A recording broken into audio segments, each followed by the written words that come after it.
لما دخلنا في أفريقيا وفي أوغندا وفي كينيا كنا نشعر بأننا دخلنا في دولة ليست دولتنا، لكن لما دخلنا هناك شعرنا كأننا دخلنا في بلادنا في إخوتنا في أهلنا।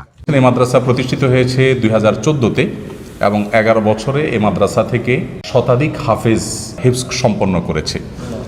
11 বছরের মধ্যে শতাধিক হাফেজ হিফজ সম্পন্ন করাটা খুব চমৎকৃত হওয়ার মতো বিষয়, সাধারণ কোনো বিষয় না। আমাদের দেশে মানে এত বেশি গ্রোথ আসলে মাদ্রাসাগুলোতে আমাদের দেশে পাওয়া যায় না সচরাচর। এবং এখানে 250 স্টুডেন্ট মাদ্রাসার, এখন মাদ্রাসা বন্ধ, সেজন্য এখানে 60-70 জন ছাত্র মাদ্রাসা উপস্থিত আছেন। ওলামা ইকরাম যারা আছেন পরিচালনা করছেন, তাদের কেউ কেউ মদিনা ইউনিভার্সিটি থেকে পড়াশোনা করেছেন, কেউ কেউ আরও বিভিন্ন দেশ থেকে পড়াশোনা করে এসেছেন।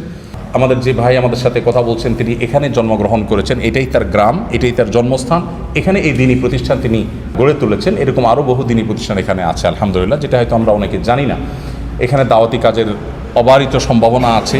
এখানে বিভিন্নভাবে আমরা সেবামূলক দাওয়াতি কাজ যার যার জায়গায় সাধ্য মোতাবেক আমরা করতে পারি, সেই সুযোগটা এখানে আছে আলহামদুলিল্লাহ।